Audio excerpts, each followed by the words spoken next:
김성환의 행간 시사평론가 김성환 씨 나오셨습니다. 어서 오십시오. 네, 안녕하세요. 오늘 금요일 아침 어떤 네. 뉴스의 이면을 좀 들여다볼까요? 한때 우리 사회를 술권하는 사회다 이렇게 부르기도 했었잖아요. 예. 근데 장기 불황이 계속되면서 이제는 빚권하는 사회가 됐습니다. 아, 맞아요. 여성과 20, 30대에게 대출을 유도하는 대부업체 광고가 TV를 점령해버렸는데요. 이 대부업계 감성 광고 그 행간을 좀 살펴볼까 합니다. 지금 말씀하신 것처럼 대부업체 광고가 많은데 네. 그중에서도 여성들에게 대출해 주겠습니다. 대출 받으세요. 이런 광고가 참 많더라고요. 많은 정도가 아니죠. TV 틀 때마다 좀 짜증이 난다고 할 정도로 정말 많이 나오는데요. 예. 뭐 이런 광고를 보고 또야 이러면서 채널 돌리시는 분들도 많겠지만 한편으로는 또 귀가 솔깃해지기도 해요. 그렇죠. 예. 뭐 이자도 안 받겠다. 네. 뭐 얼마나 기간 동안에 몇 배 그냥 빌려주겠다. 이렇게 얘기하니까 당연한데요. 돈 급한 사람들로서는 귀가 솔깃할 수밖에 없는 광고들이 네, 맞습니다. 나와요, 실제로. 사실 그렇게 느껴질 만큼 광고를 잘 만들기도 합니다. 요즘 아이들도 따라 부른다는 광고 CM송 있잖아요. 뭐예요? 제 아들도 이거 따라 부르길래 제가 깜짝 놀란 적이 있는데요. 대출이 급하게 필요해. 남편도 뭐 친정도 몰라요. 뭐 이런 거 있잖아요. 참 걱정이네. 뭐 이런 무슨 뭐 브랜드 이름 말씀하지 마세요. 예. 그리고 뭐 여자 남몰래 얼마, 주부 누구나 얼마. 네. 뭐 이런 구호를 내건 광고도 있는데요. 남녀 전문가 패널이 여성 대출을 두고 막 말싸움을 벌이죠. 이 대출의 부정적인 남자 패널한테 여성 패널이 이렇게 말을 합니다.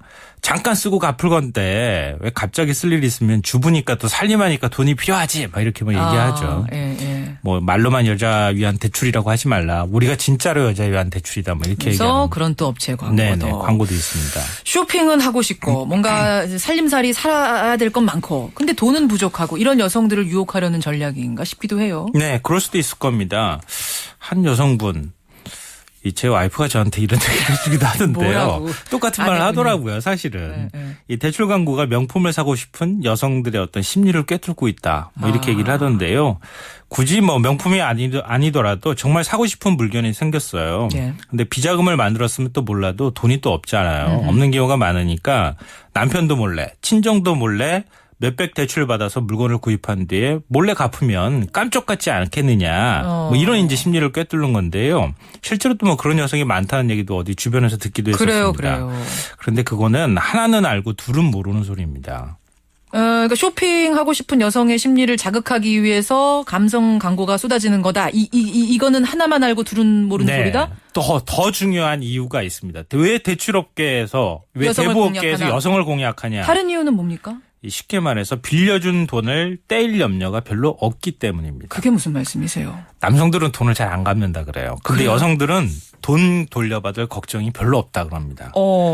요즘은 이제 법이 개정이 되면서 예전처럼 불법 추심을 하는 게 좀 어려워졌잖아요. 예. 금융당국의 감시도 아주 심하고요. 그렇죠.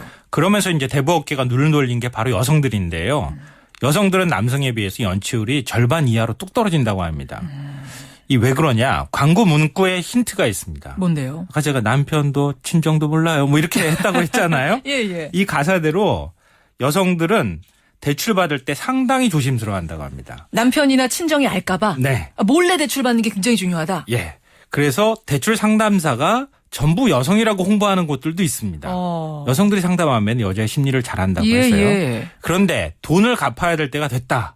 그러면 CM송과 정반대의 일이 벌어집니다. 어떻게요? 당신 남편도 모르게 돈 빌렸다고 했지? 남편한테 알린다. 시어머니, 친정어머니한테 알린다 그러면 그러면 여성들이 돈 빌린 사실이 탄로날까 봐 바로 돈을 갚아준다고 합니다.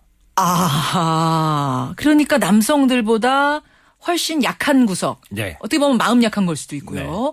이런 부분이 있다는 걸 대부업체들이 너무나 잘 아는군요. 여성들을 집중적인 타깃을 삼아서 대출을 해주고 있다는 겁니다. 그래요? 그래서 대부업계는 주민등록번호 뒷자리 첫 글자가 2로 시작하면 무조건 빌려줘도 된다.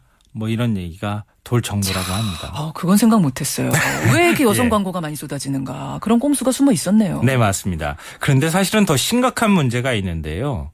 여성 전문 대출 광고 말고 대기업 이미지 광고 같은 대부업계 광고 아마 보신 적 있을 것 같습니다. 대부업체 광고가 분명한데 그 굉장히 뭐랄까요. 감성을 자극하는 이런 광고들. 네, 뭐 돈을 그냥 바로 대출하면은 대출 받으면은 이자도 면제해주고 뭐 몇백 바로 대출해줍니다. 이런 직설적인 광고가 아니라 뭐 예를 들면 딸이 이제 엄마 나 어디 합격했어. 어디 이렇게 대부업체 합격했어. 네.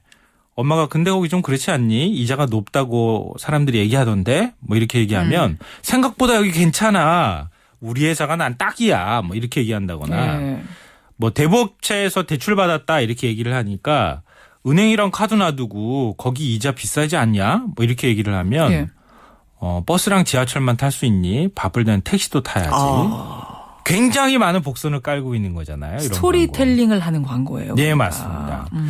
이 대부업체가 낸 광고라는 것만 빼면 참 좋은 광고입니다. 임시 광고로만 보면. 사람들 설득하기에요. 네, 문제는 메시지입니다. 예.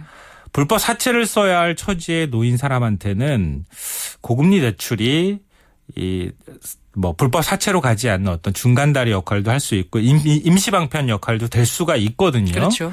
근데 그게 우리 사회의 한 틈새이기도 합니다.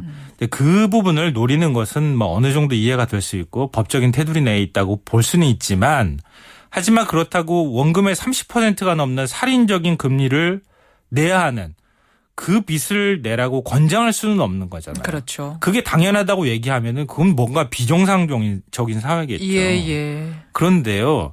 이런 대부업계 광고가 상위 10곳이 TV 광고로 지난해 쓴 돈이 얼마인 줄 아세요? 얼마나 썼습니까? 500억 원입니다. 500억 원을 광고비로만? 네. 시중업계, 그러니까 시중은행이 있잖아요. 예. 뭐 무슨 은행이 있는데 광고액보다 100억 원이 더 많다고 합니다. 오히려. 시중은행을 다 통튼 광고액보다도? 네. 한 업체는 지난해 10개월 동안만 1월부터 10월까지만 12만 2천 번이 넘는 광고를 내보냈고요. 예. 하루에 400번꼴로 광고를 내보냈다고 대단하네요. 합니다. 그냥 종편 채널하고 케이블 채널 그 광고를 그냥 쫙 깔았다고 해도 과언이 아닌데요. 이 정도면 거의 쇠뇌 수준입니다. 그러네요. 예. 이 광고를 청소년들이 봤다. 20, 30대가 돈이 필요한 사람이 봤다고 하면은 돈을 안 빌릴 수가 사실은 없는 상황인데요. 예.